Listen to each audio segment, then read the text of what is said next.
இன்றைக்கு அமெரிக்காவினுடைய வெளியுறவுத்துறை செய்தி தொடர்பாளராக இருக்கக்கூடிய டாமி ப்ரூஸ் வெளியிட்டிருக்கக்கூடிய அறிக்கையில் என்ன சொல்றாருன்னா, இந்த கொலைக்கு முழு காரணத்தையும் முழு பொறுப்பையும் விடுதலை அமைப்பு தான் எடுக்க வேண்டும் என்று சொல்லியிருக்கிறார். இன்றைக்கு தாக்குதல் நடத்தி இருக்கக்கூடியவங்க என்ன சொல்றாங்க, இந்த தாக்குதல்ல ஹசன் அலி மஹமூத் புதைர் என்கிறவர் கொல்லப்பட்டிருக்கிறார் என்கிற செய்திகளை சொல்லியிருக்கிறாங்க.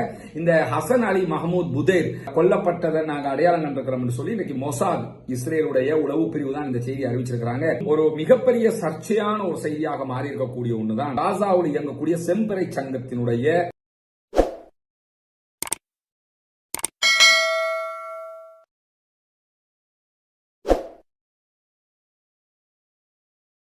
அஸ்ஸலாமு அலைக்கும் வரஹ்மத்துல்லாஹி வபரகாத்துஹு. பேரன்பிற்கினிய சகோதர சகோதரிகளை நம் அனைவர் மீதும் ஏக இறைவனுடைய அமைதியும் கருணையும் உண்டாகட்டுமாக என்கிற உயரிய பிரார்த்தனைகளோடு பாலஸ்தீனத்தினுடைய காசா மண்ணிலே நடைபெற்று வரக்கூடிய இஸ்ரேலிய ஆக்கிரமிப்பு ராணுவத்தினுடைய தொடர்ந்த தாக்குதல்கள் தொடர்பான செய்திகளைத்தான் நாம் பார்த்து வருகிறோம். அந்த அடிப்படையில் இன்றைய நாள் காசாவிலே யுத்தம் ஆரம்பிக்கப்பட்டு 543வது நாளாக இருக்கிற இதற்கிடையில ஒரு 40 நாட்கள் யுத்த நிறுத்தம் ஏற்பட்டிருந்தது. அதனைத் தொடர்ந்து மீண்டும் தன்னிச்சையான தாக்குதல்களை இஸ்ரேல் ஆரம்பித்திருப்பது நமக்கெல்லாம் தெரியும்.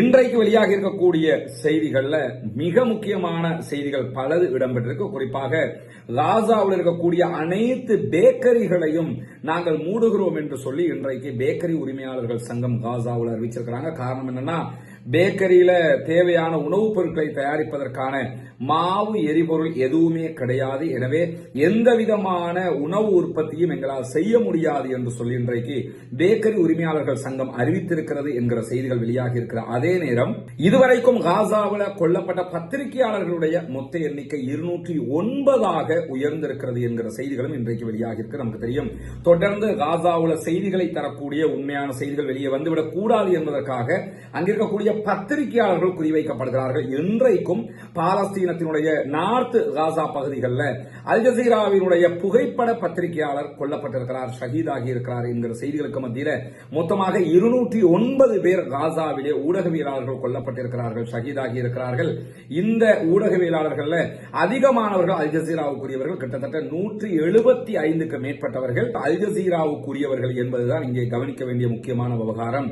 பாலஸ்தீன விடுதலை போராளிகள் எப்படி பாலஸ்தீன மக்களுக்காக அவர்கள் ஒரு விதத்தில் போராடுறாங்களோ அதே மாதிரி சர்வதேச மட்டத்தில் இந்த செய்திகளை உண்மையை கொண்டு போய் சேர்க்க வேண்டும் என்பதற்காக தங்களுடைய உயிரை பணைய வைத்து போராடக்கூடியவர்களாக காசாவில் இருக்கக்கூடிய பத்திரிகையாளர்கள் இருக்கிறார்கள். அல்லாஹ் அவர்களுக்கு அருள் புரிய வேண்டும்.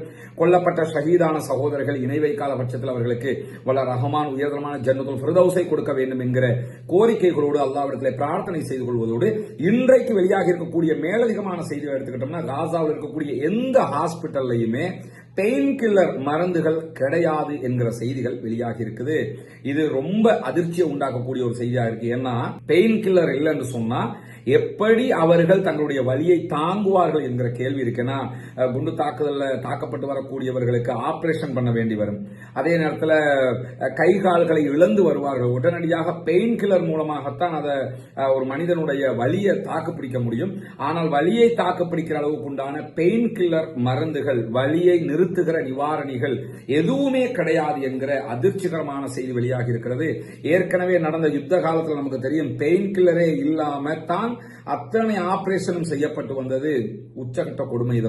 இதெல்லாம் நம்ம கற்பனை கூட பண்ண முடியாதுங்க. பெயின் கில்லர் இல்லாம எப்படி இந்த மாதிரியான வேதனைகளை அவர்கள் தாங்கிக் கொள்ள போகிறார்கள், குழந்தைகள் எப்படி தாங்க போகிறது என்கிற அதிர்ச்சிகரமான கேள்விகளுக்கு மத்தியில் இன்றைக்கும் 42 சகோதரர்கள் காசாவிலே கொல்லப்பட்டிருக்கிறார்கள், ஷஹீதாகி இருக்கிறார்கள். 183 பேர் படுகாயம் அடைந்திருக்கிறார்கள் என்கிற செய்திகள் வெளியாகி கொண்டிருக்கக்கூடிய நேரத்தில் தான் இஸ்ரேலுக்குள்ள இஸ்ரேலிய கவர்மெண்ட்டுக்கு எதிரான ஒரு பாரிய ஆர்ப்பாட்டம் தொடர்ந்து 543வது நாளாகவும் இன்றைக்கும் நடைபெற்று வருகிறது. இன்றைக்கு நடைபெற்ற ஆர்ப்பாட்டத்தில் கிட்டத்தட்ட 12 இஸ்ரேலிய போராட்ட குழுக்களை சேர்ந்தவர்கள் இஸ்ரேலிய போலீசாரால் கைது செய்யப்பட்டிருக்கிறார்கள் என்கிற செய்திகளும் வெளியாகி இருக்கிறது. காசாவினுடைய நார்த் காசா, வடக்கு காசா பகுதிகளில் பைத் ஹனூன், பைத் லாஹியா, ஷேக் சயீத், அதே போன்ற அல் மன்ஷியா, தால் அல் ஜாதர் ஆகிய பகுதிகளுக்கு உடனடியாக வெளியேற்ற உத்தரவுகளையும் இன்றைக்கு இஸ்ரேல் பிறப்பித்திருக்கு. இந்த பகுதிகளில் வாழக்கூடிய மக்கள் உடனே அங்கிருந்து வெளியேறணும் இருக்கிறாங்க. வெளியேறினா என்ன, வெளியேறலன்னா எங்க தான் போவாங்க அவங்கங்கிற கேள்வி இருக்கு. வெளியேறி எங்க, இங்க கஷ்டம், வேற ஏதாவது ஒரு இடத்துக்கு போறதா? அங்க அதை விட கஷ்டமாக இருக்கிறது. நார்த் காசா மனிதர்கள் வாழ முடியாத பகுதியாக மாறி இருக்கிறது. அவங்க எங்க வெளியேற்றப்படுகிறார்களோ அந்த சவுத் காசாவை எடுத்துக்கிட்டோம்னா அங்கேயும் மனிதர்கள் வாழ்வதற்கான எந்த வசதி வாய்ப்புகளும் கிடையாது, உணவுகள் கிடையாது, மருந்துகள் கிடையாது, தண்ணீர் கிடையாது. இந்த மாதிரியான ஒரு சோகத்தை, ஒரு கஷ்டத்தை உலகத்தில் எந்த இனக்குழுவும் எந்த வரலாற்றிலும் சந்திக்கவில்லை என்பதை நம்ம தொடர்ந்து பார்க்க முடிகிறது. அதே நேரம் நமக்கெல்லாம் தெரியும் ஹிந்த் ரஜப் பவுண்டேஷன், நேற்றைய நம்முடைய வீடியோவில் கூட சொல்லியிருந்தோம், சிறுமி ஹிந்த் ரஜபுடைய பேர்ல உருவாக்கப்பட்ட பவுண்டேஷன் பெல்ஜியத்திலிருந்து இயங்கிக்கிட்டு இருக்கிறாங்க.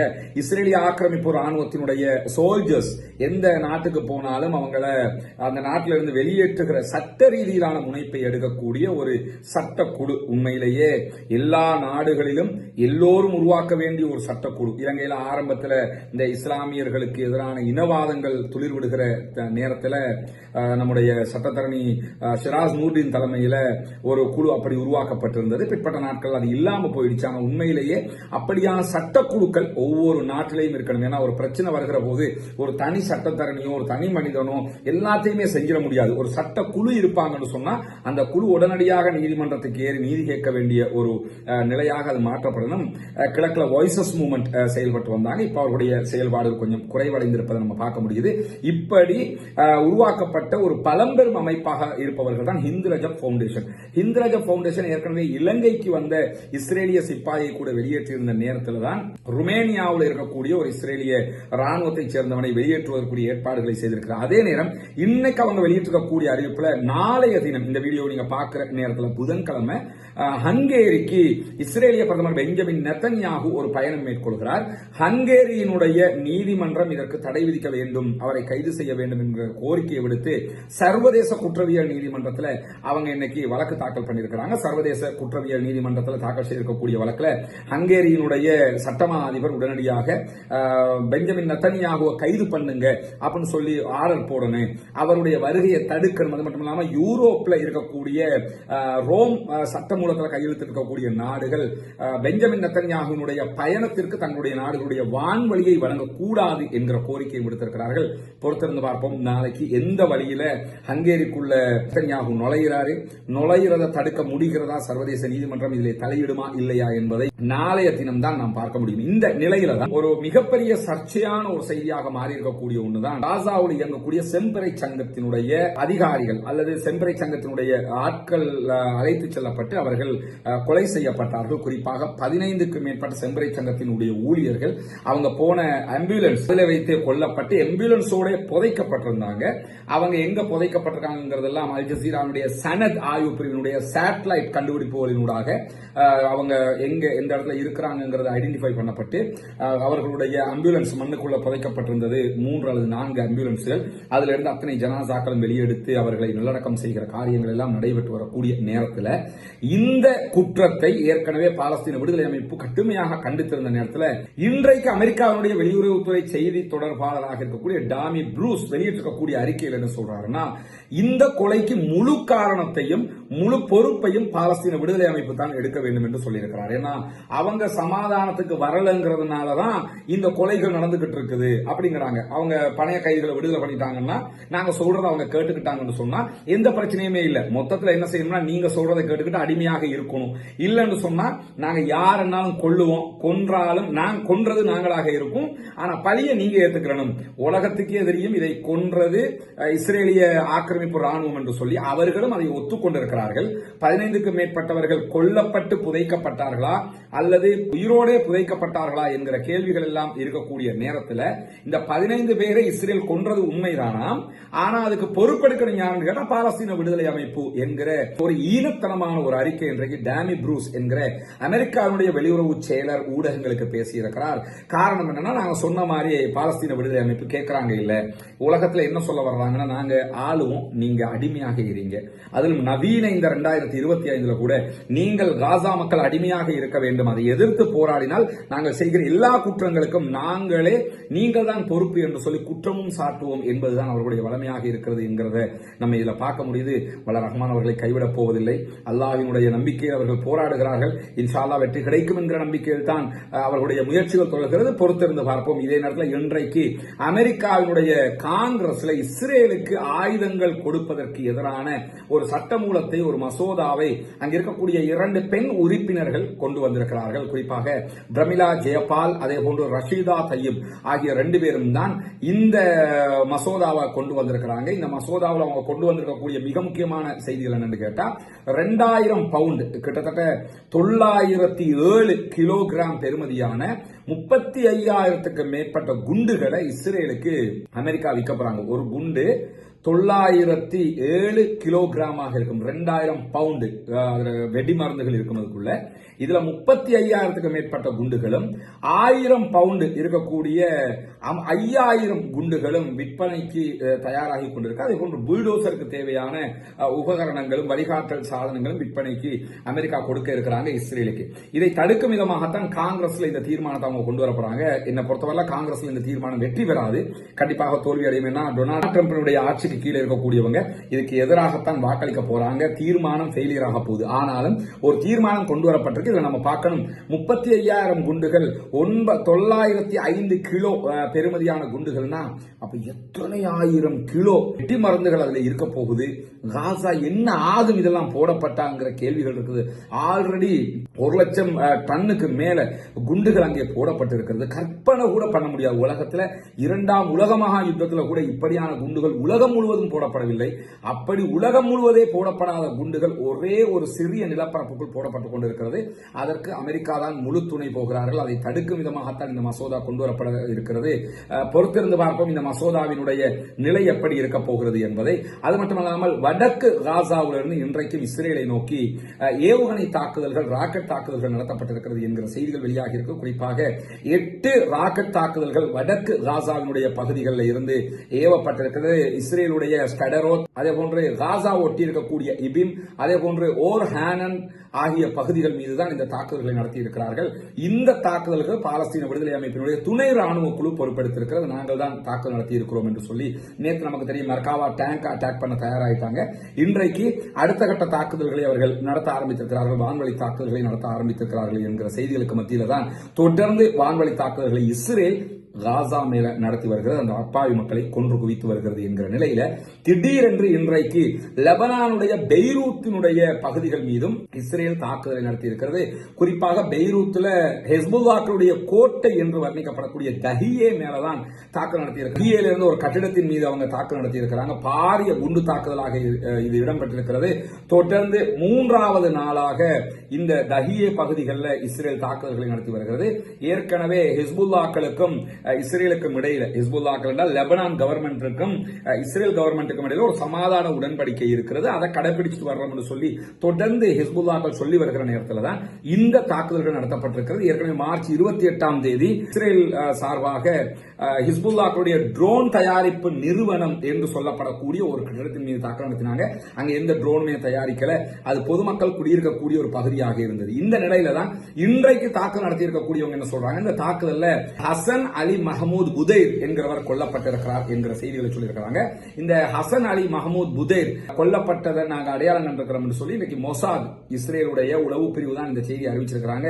இவர் யாருன்னு சொன்னா ஹிஸ்புல்லாஹ்வுடைய யூனிட் 3900 பொறுப்பாளராக இருக்கிறார். அது மட்டுமல்லாம ஈரானுடைய உயரடுக்கு குதுஸ் படையினுடைய ஒரு முக்கியஸ்தராக இருக்கிறார். குதுஸ் படை பிரிவு என்னன்னு கேட்டா, ஈரான் எப்படி மொசாத் இஸ்ரேல் வெளிநாடுகளை கண்காணிக்கிறதுக்கு மொசாத் வச்சிருக்கிறாங்களோ, அமெரிக்கா எப்படி வெளிநாடுகளை கண்காணிக்கிறதுக்கு நிறுவனங்கள் வச்சிருக்கிறோம், அதே மாதிரி இந்தியா எப்படி ராவ வச்சிருக்கிறாங்களோ, அது மாதிரி அரபு நாடுகள் நீங்க எடுத்துக்கிட்டீங்கன்னா எந்த அரபு நாடுகளும் வெளிநாடுகளை கண்காணிக்கிறதுக்கான இப்படியான நிறுவனங்களை வச்சுக்கிறது கிடையாது. ஈவன் சவுதியில கூட உள்நாட்டு உளவு பிரிவு இருக்குது, வெளிநாட்டு உளவு பிரிவுகள் கிடையாது. நம்ம நாட்டில் அது கிடையவே கிடையாது. நினைச்சு பார்க்க முடியாது. செலவழிக்கிறதுக்கு காசு கிடையாது நம்ம நாட்டுக்கு.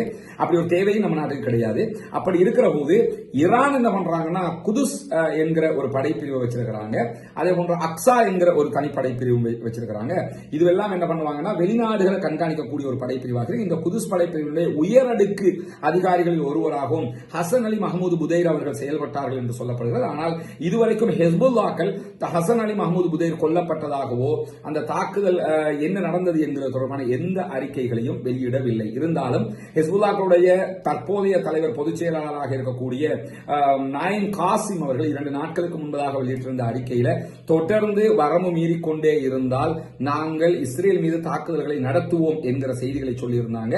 ஆனா இதுவரைக்கும் அவர்கள் இஸ்ரேல் மீது தாக்குதலை ஆரம்பிக்கவில்லை. ஆரம்பிக்காததுக்கான காரணங்கள்ல மிக முக்கியமான காரணம் ஈரான் அவங்களுக்கு இன்ஸ்ட்ரக்ஷன் கொடுத்திருக்காது என்பதுதான். ஈரான் சொன்னா தான் அவங்க அட்டாக் பண்ணுவாங்க. இரண்டாவதாக என்னன்னா ஹிஸ்புல்லாக்களுக்கு இப்ப இருக்கக்கூடிய மிகப்பெரிய பிரச்சனை என்னன்னு சொன்னா அவர்களுடைய ஆயுதங்களுடைய வருகை ஏதோ ஒரு வகையில் தடுக்கப்பட்டுக் கொண்டே இருக்கிறது. முழுமையாக தடுக்கப்படல என்று சொன்னாலும் தடுக்கப்பட்டுக் கொண்டே இருக்கிறது. காரணம் என்னன்னா இந்த சிரியாவில் மக்கள் எழுச்சி ஏற்பட்டு புதிய அரசாங்கம் வந்தாங்களா இல்லையா, சிரியாவில் புதிய கவர்மெண்ட் ரெஜிமெண்ட் வந்ததுக்கு பிறகு உடனடியாக சிரியா, லெபனான், இஸ்ரேல் பார்டர்ல இருக்கக்கூடிய அந்த பகுதிகளை இஸ்ரேல் கைப்பற்றி கொண்டாங்க. கைப்பற்றி அந்த ஏரியாவில் தங்களுடைய போர்சஸ் நிறுத்தி வச்சிருக்காங்க. எனவே சிரியா வழியாகத்தான் இவர்களுக்கு எல்லா ஆயுதங்களையும் ஈரான் சப்ளை பண்ணி கொண்டிருந்தாங்க. அந்த அடிப்படையில் அவங்களுக்கு ஆயுதங்கள் சப்ளை ஆகிறது தற்போது குறைந்திருக்கிறது என்கிற செய்திகளுக்கு மத்தியில் கடல் வழியாக அவங்களுக்கு ஓரளவுக்கான ஆயுதங்கள் தான் கொண்டு வரப்படுகிறது என்பதும் அவர்கள் ஏற்கனவே சொல்லியிருக்கக்கூடிய செய்திகள். எது எப்படி போனாலும் அவர்களுக்கு ஈரான் அட்டாக் பண்ணுங்கன்னு சொன்னா அட்டாக் பண்ணுவாங்க, ஈரான் அட்டாக் பண்ணாதீங்கன்னு சொன்னா அட்டாக் பண்ண மாட்டாங்க. ஈரான் தான் தற்போது முடிவெடுக்க வேண்டும் என்கிற ஒரு நிலையில அவர்கள் இதுவரைக்கும் தாக்குதல்களை நடத்தாமல் இருக்கிறார்கள் என்கிற செய்திகள் இருக்கக்கூடிய நேரத்தில் தான் யமன்ல இன்றைக்கும் அமெரிக்க ராணுவம் தாக்குதல் நடத்தியிருக்கிறார்கள். யமனுடைய சன்ஆ அதே போன்று சதா ஆகிய மாகாணங்களில் தாக்குதல்கள் நடத்தப்பட்டிருக்கிறது. கிட்டத்தட்ட 15 தாக்குதல்கள் ஒட்டுமொத்தமாக இன்றைக்கு நடத்தப்பட்டிருக்கிறது. 4 சகோதரர்கள் அங்கே கொல்லப்பட்டிருக்கிறார்கள் என்கிற செய்திகள் வெளியாகி இருக்கக்கூடிய அதே நேரம் அதற்கு பதிலடியாக இன்றைக்கு எந்த தாக்குதல்களையும் யமன்ல இருக்கக்கூடிய ஹூதிகள் நடத்தவில்லை என்பதையும் நம்ம பார்க்க முடிகிறது. அதே நேரம் அவருடைய அல் மசீரா தொலைக்காட்சி இந்த செய்திகளை பதிவு செய்திருக்கிறது. அதே போன்று இன்றைக்கு வெளியாக இருக்கக்கூடிய இன்னும் ஒரு முக்கியமான செய்தி தான் கடந்த நவம்பர் மாசத்துல UAE ஐக்கிய அரபு எமிரேட்ஸுக்குள்ள மால்டோவன் என்கிற ஒரு இஸ்ரேலிய சிப்பாய் முன்னாள் ராணுவத்தை சேர்ந்த ஒருவன் கொல்லப்பட்டிருந்தான். அந்த கொல்லப்பட்டவனை கொலை செய்தவர்கள் ஏற்கனவே UAE கைது செய்யப்பட்டிருந்தாங்க. அவங்களுக்கு அபுதாபி பெடரல் மேன்முறையீட்டு நீதிமன்றம் இன்றைக்கு 3 பேருக்கும் மரண தண்டனை விதித்திருக்கிறது. இஸ்ரேலுடைய ராணுவத்தை சேர்ந்தவனை, முன்னாள் ராணுவத்தை சேர்ந்தவனை கொன்றார்கள் என்கிற குற்றச்சாட்டுல நடத்தப்பட்ட வழக்குல தான் தீர்ப்பு வழங்கப்பட்டிருக்கிறது. 3 பேருக்கு மரண தண்டனை விதிக்கப்பட்டிருக்கிறது. 4வது பிரதிவாதிக்கு ஆயுள் தண்டனை விதிக்கப்பட்டிருக்கிறது என்கிற செய்திகள் வெளியாகி இருக்குது. ஆல்ரெடி UAE இஸ்ரேலோட எவ்வளவு நெருக்கம்ங்கிறதெல்லாம் நமக்கு தெரியும். நெருக்கம் எப்படி போனாலும் வழக்கு விசாரணை நடத்தப்பட்டிருக்கிறது. வழக்கு விசாரணை அடிப்படையில் அவனை கொன்றவனுக்கு 3 பேருக்கும் மரண தண்டனை விதித்திருக்கிறார்கள். 4வது நபருக்கு ஆயுள் தண்டனை கொடுக்கப்பட்டிருக்கிறது என்கிற செய்திகள் வெளியாகி இருக்கிறது. அதே நேரம் அன்பிற்கினிய சகோதர சகோதரிகளே, நமக்கெல்லாம் தெரியும் இலங்கையினுடைய கிழக்கு மாகாணம் பொத்துவில் பகுதிகளில் இஸ்லாத்தை ஏற்றுக்கொண்ட 14 குடும்பங்களுக்கான வீடு கட்டுகிற ஒரு பணியை நம்ம ஆரம்பிச்சிருக்கிறோம். அதனுடைய முதல் கட்டமாக அவர்களுக்கான இடங்கள் சிலது வாங்கப்பட்டிருக்கிற அதே நேரத்தில் அவர்களுக்கான ஒரு 5 வீடுகளை முதல் கட்டமாக கட்டுவதற்குரிய ஏற்பாடுகள் நடைபெற்று வருகிறது. மும்முரமாக அந்த பணிகள் நடந்து வரக்கூடிய காட்சிகளையும் நீங்கள் தொடர்ந்து பார்த்து வர்றீங்க. உங்களுடைய ஜகாத் நிதிகளை அதற்காக கேட்டுக்கொண்டே இருக்கிறோம். உங்களால் முடிந்த உதவிகளை முன்னால் தெரிகிற நம்முடைய தொலைபேசி மற்றும் வாட்ஸ்அப் இலக்கத்திற்கு தொடர்பு கொண்டு நீங்கள் வழங்க முடியும். நம்முடைய அக்கௌண்ட் நம்பர் முன்னால் காட்சிப்படுத்தப்படுகிறது. அதற்கு நேரடியாக நீங்கள் வைப்பு செய்ய முடியும். அதற்கு வைப்பு செய்ய முடியாதவர்கள் அந்த மாதிரி எங்களுக்கு இந்த நாட்டில் இருந்து அதுக்கு போட முடியலை என்று சொல்றவங்க நமக்கு வாட்ஸ்அப்பில் தொடர்பு கொண்டால் அதற்குரிய வழிகாட்டலை தருவதற்கு நாம் தயாராக இருக்கிறோம். எனவே அதற்குரிய உதவிகளை ரமலான் அல்லாத காலங்களில் வாரி வழங்குங்கள். அந்த மக்களுக்கான வேலைகளை நாம் செய்ய வேண்டி இருக்கிறது. அது சம்பந்தமான வீடியோக்களையும் நீங்கள் பார்க்க முடியும். தொடர்ந்து அமெரிக்காவுக்கும் ஈரானுக்கும் இடையிலான ஒரு முருகல் போக்கு உச்சம் இருப்பதை நம்ம பார்க்க முடியுது. டொனால்ட் ட்ரம்ப் எப்படியாவது ஈரானை ஒரு பேச்சுவார்த்தை மேசைக்கு கொண்டு வந்து கொள்ள பார்க்கிறாரு. ஈரான் அதுக்கு பிடிகொடுக்காமல் இழுத்துக் கொண்டே இருக்கிறது. ஈரானுக்கு பின்புலமாக ரஷ்யா, சீனா இருக்கக்கூடிய நேரத்தில் ஈரான் முடியாது என்று சொல்லிக் கொண்டிருக்கிறார்கள். ஆனால் இந்த இடத்துல நம்ம என்ன பார்க்கணும்னு சொன்னா, ஈரான் பேச்சுவார்த்தைக்கு வரவில்லை என்றால் ஈரான் மீது அட்டாக் பண்ணுவோம், தாக்குதல் நடத்துவோம், அவங்க மேல 2ஆம் கட்ட பொருளாதார தடைகளை எல்லாம் விதிப்போம் என்று சொல்லி டொனால்ட் ட்ரம்ப் தொடர்ந்து சொல்லி வர்றாரு. ஆனாலும் அதை தவிர்க்கிறதுக்கு ஈரான் முயற்சி பண்ணி கொண்டே வர்றாங்க. ஈரானை பொறுத்தவரை அவங்களுடைய வெளியுறவு கொள்கை அமெரிக்காவோடு அவங்க நேரடி ஒரு வாருக்கு ஷாவிட்ட இருந்து ஆட்சியை பிடிச்சதுல அவங்க போனதே கிடையாது. ஆனாலும் 2003 இருந்து அவர்களுடைய அந்த நடவடிக்கையை நம்ம பார்த்து வந்தோம்னு சொன்னா அமெரிக்காவோட ஒரு யுத்தம் வந்துடக்கூடாது என்பதுல ராஜதந்திர ரீதியில அவங்க கரெக்டாவே அணுகிக்கிட்டு வர்றாங்க. பட் இப்ப இருக்கக்கூடிய பிரச்சனை என்னன்னா, அமெரிக்கா ஈரான் மீது தாக்குதல் நடத்துகிறதோ இல்லையோ, இஸ்ரேல் ஈரானுடைய அணு உலைகள் மீது தாக்குதல் நடத்தக்கூடும். நாங்க அணு உலைகளை தான் தாக்குதல் நடத்தினோம் அப்படின்னு சொல்லி ஈரான் மேல அட்டாக் பண்ணினாங்கன்னு சொன்னா உடனடியாக ஈரான் இஸ்ரேலுக்கு பதிலடி கொடுத்தது என்று சொன்னால், சில நேரங்களில் இப்ப ஜோ பைடன் ஆட்சி கிடையாது, இப்ப இருக்கிறது டொனால்ட் ட்ரம்ப் ஆட்சிங்கிறதுனால, டொனால்ட் ட்ரம்ப் எப்படி ஆளுங்கிறது நமக்கெல்லாம் தெரியும். டொனால்ட் ட்ரம்பை யாரும் கணிக்க முடியாது, எந்த நேரத்தில் என்ன செய்வாப்புலன்றதெல்லாம் தெரியாத அளவுக்கு உண்டான ஒரு கேரக்டர் அவரு.